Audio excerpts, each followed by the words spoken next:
ज्ञान था, लेकिन उन्होंने उसे छिपा कर रखा, क्योंकि स्मृति बोझ बन जाती है और मनुष्य को अपने पिछले पाप और पुराने रिश्ते, अपने पुराने शत्रु और अधूरे बदले याद रहते हैं, तो वह वर्तमान में जी नहीं पाता। वह ना नया प्रेम कर पाता है, न नई शुरुआत। संसार प्रतिशोध का अखाड़ा बन जाता। भगवान श्री कृष्ण ने अर्जुन से कहते हैं, हे अर्जुन, मेरे और तुम्हारे अनेक जन्म हो चुके हैं, मुझे वे सब याद हैं, तुम्हें नहीं। सोचिए, कृष्ण को क्यों याद है और अर्जुन को क्यों याद नहीं है? क्योंकि कृष्ण ईश्वर हैं। ईश्वर को स्मृति की आवश्यकता नहीं होती, वह स्मृति से बंधा नहीं होता। लेकिन मनुष्य अगर स्मृति से बंध गया तो वह मुक्त नहीं हो सकता। मोक्ष का पहला नियम है भूलना। जो भूल सकता है वही मुक्त हो सकता है। अब थोड़ा विज्ञान की ओर चलते हैं, लेकिन ध्यान रखिए, यह विज्ञान सेवक है, मालिक नहीं।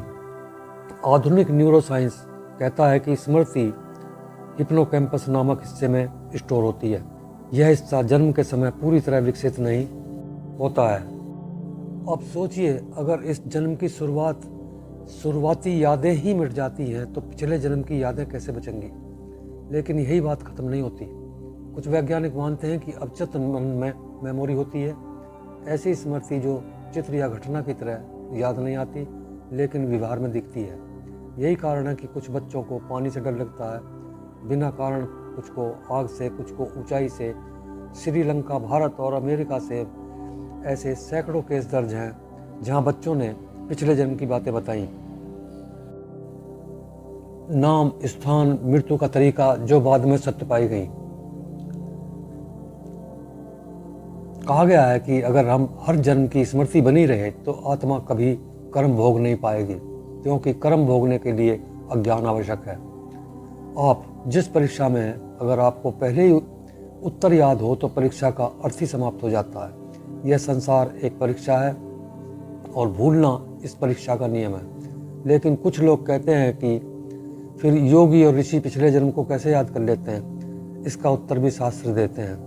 पंतंजलि योग सूत्र में कहा गया है कि पूर्व जन्म ज्ञानम संस्कारों को साक्षात देखने से पिछले जन्म का ज्ञान होता है, यानी स्मृति लौटती नहीं, खो दी जाती है। गहरी समाधि का जब मन शांत हो जाता है तब अवचेतन की परतें खुलती हैं। लेकिन ये हर किसी के लिए नहीं है, क्योंकि हर किसी के लिए सुरक्षित भी नहीं है। कल्पना कीजिए, अगर आज अचानक आपको याद आ जाए कि आपके पिछले जन्म में अपने ही पिता की हत्या की थी, तो अपने ही बच्चों को त्याग दिया था, क्या आप सामान्य जीवन जी पाएंगे? इसलिए प्रकृति दयालु है, वह हमें भूलने की वरदान देती है। मृत्यु के समय यमदूत आत्मा से कहते हैं कि जो हुआ उसे छोड़ो, क्योंकि जो छोड़ नहीं सकता वह आगे नहीं बढ़ सकता। इसलिए पिछला जन्म याद नहीं रहता, क्योंकि यह सजा नहीं है, यह कृपा है, यह भूल नहीं है, यह सुरक्षा है, यह ईश्वर की सबसे बड़ी दया है। गरुड़ पुराण में स्पष्ट कहा गया कि आत्मा को विस्मृति स्नान कराया जाता है। यह कोई प्रतीकात्मक बात नहीं है। यमलोक में वैतरणी नदी के बाद एक और सूक्ष्म धारा का उल्लेख आता है, जहाँ आत्मा के ऊपर पिछले जन्म की स्पष्ट स्मृतियों का आवरण चढ़ा दिया जाता है। तो ऐसा क्यों? क्योंकि अगर आत्मा पिछले जन्म की पूरी स्मृति लेकर गर्भ में प्रवेश करे तो गर्भ ही टिक नहीं पाएगा। चेतना का भार शरीर को नष्ट कर देगा। अब यहाँ एक चौंकाने वाली बात समझिए। शास्त्र कहते हैं कि गर्भ में आत्मा को पिछले जन्म की स्मृतियाँ होती हैं। हाँ, गर्भ में पद्म पुराण और भागवत पुराण में उल्लेख है कि 7वें महीने के आसपास गर्भस्थ शिशु को अपने पिछले जन्मों का बोध होता है। वह रोता है, प्रार्थना करता है, वचन देता है कि इस बार मैं साधना करूंगा, इस बार मैं पाप नहीं करूंगा। लेकिन जैसे ही जन्म का समय आता है, माया अपना काम करती है। जन्म के समय जो तीव्र पीड़ा होती है वह स्मृति को पूरी तरह धुंधला कर देती है। इसलिए जन्म लेते ही बच्चा रोता है, क्योंकि वह सब कुछ खो देता है। अब सोचिए, अगर यह सब केवल कल्पना होती तो हर स्मृति में यह विचार क्यों मिलता? यूनान में इसे नदी लेथ कहा गया है, जहाँ आत्माएं भूलने के लिए स्नान करती थी। बौद्ध धर्म ने इसे अविद्या कहा गया, यानी कि जानबूझकर दिया गया अज्ञान। यह संयोग नहीं है, यह संकेत है। मानव चेतना ने किसी गहरे सत्य को हर युग में महसूस किया है। अब विज्ञान को एक बार फिर से धीरे से अंदर लाते हैं। आधुनिक मनोविज्ञान कहता है कि यदि किसी व्यक्ति को अत्यधिक ट्रॉमा हो जाए तो उसका मस्तिष्क स्मृति को ब्लॉक कर देता है ताकि व्यक्ति पागल न हो जाए। अब जरा कल्पना कीजिए, पिछले जन्म की मृत्यु सबसे बड़ा ट्रॉमा है। शरीर छूटना, सांस रुकना, दर्द, भय, यह सब अगर स्मृति में रह जाए तो अगला जीवन असंभव हो जाएगा। इसलिए प्रकृति वही करती है जो हमेशा करती है, यानी संरक्षण। लेकिन फिर प्रश्न उठता है कि कुछ बच्चों को पिछले जन्म क्यों याद रहते हैं? तो इसका उत्तर भी शास्त्रों में है। गरुड़ पुराण कहता है कि जिन आत्माओं का जन्म अचानक होता है, जिनका गर्भकाल छोटा होता है या जिनकी मृत्यु पिछले जन्म में अत्यंत आकस्मिक होती है, उनकी विस्मृति पूरी नहीं हो पाती। इसलिए स्मृति के कुछ टुकड़े रिस जाते हैं। यही कारण है कि अधिकतर ऐसे बच्चे 4-5 साल की उम्र तक सब कुछ भूल जाते हैं, क्योंकि जैसे जैसे मस्तिष्क विकसित होता है माया की परत और गहरी हो जाती है। अब आते हैं कर्म के सबसे खतरनाक रहस्य पर। अगर हमें पिछला जन्म याद रहता तो कर्म फल का न्याय समाप्त हो जाता। मान लीजिए आपको याद है कि सामने वाला व्यक्ति पिछले जन्म में आपका शत्रु था, तो आप उसे नुकसान पहुंचाने से खुद को रोक नहीं पाएंगे और फिर कर्म का नया चक्र शुरू हो जाएगा। इसलिए ईश्वर स्मृति नहीं देता, केवल प्रवृत्ति देता है। आप किसी से बिना कारण आकर्षित होते हैं या बिना कारण चिढ़ जाते हैं, यह स्मृति नहीं है, यह कर्म का चुंबकत्व है। महाभारत में कर्ण और अर्जुन का संबंध इसी का उदाहरण है। क्यों दोनों बार बार आमने सामने आते हैं? क्यों नियति ने उन्हें भिड़ाती है? क्योंकि कर्म स्मृति नहीं मांगता, अवसर मांगता है। स्मृति बाधा बनती है, अवसर समाधान देता है। अब एक और गूढ़ प्रश्न, क्या मोक्ष पाने के बाद भी स्मृति मिट जाती है? उत्तर है नहीं। मोक्ष में स्मृति की आवश्यकता ही समाप्त हो जाती है। वहाँ ना याद है, ना भूल, ना वहाँ बोध है। इसलिए योगी पिछले जन्म याद करने की कोशिश नहीं करते, वे अगले जन्म को रोकने की कोशिश करते हैं।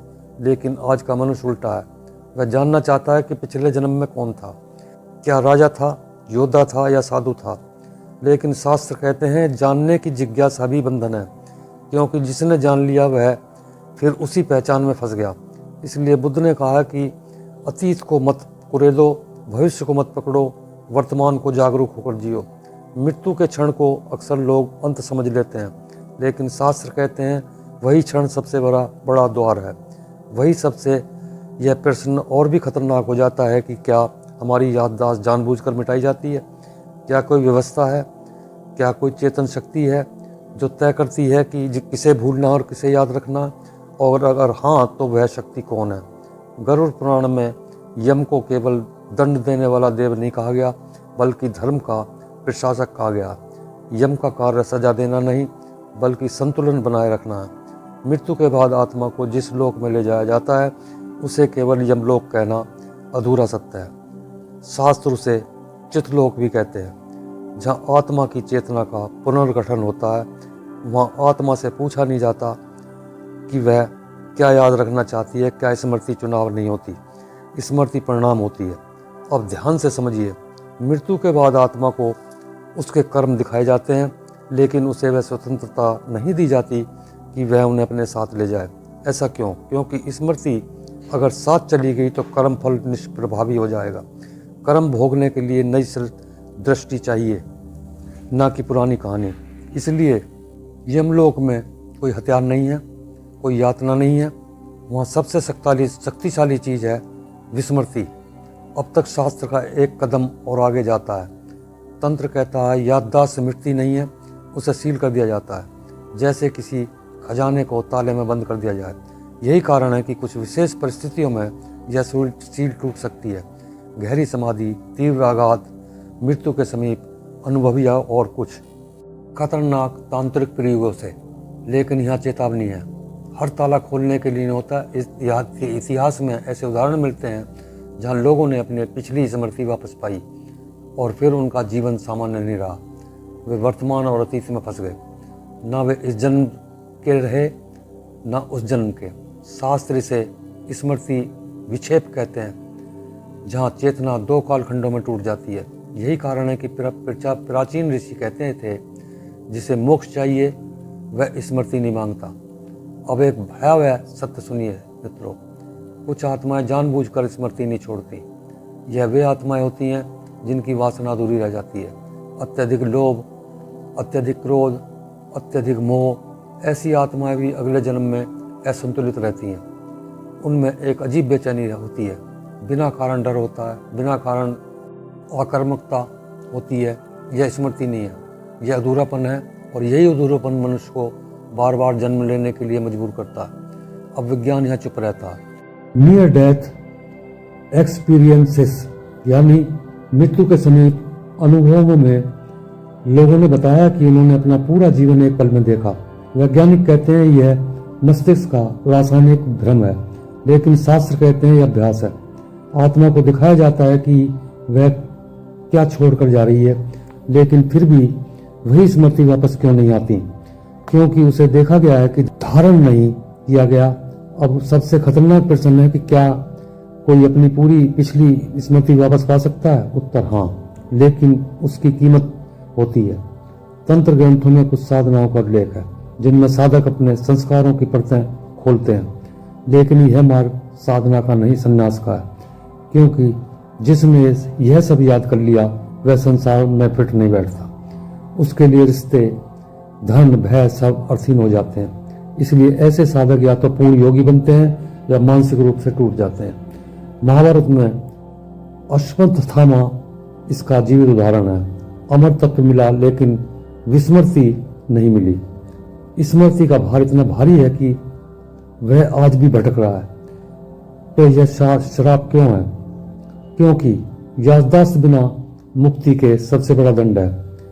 और अब इस वीडियो का सबसे गूढ़ सत्य है कि ईश्वर हमें पिछला जन्म इसलिए नहीं भुलवाता कि हम अज्ञानी रहें, बल्कि इसलिए कि हम निर्दोष रह सकें।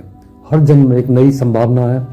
अगर आपको सब याद होता तो आप कभी नया नहीं बन पाते। इसलिए शास्त्र कहते हैं कि भूलना कमजोरी नहीं है, भूलना शक्ति है।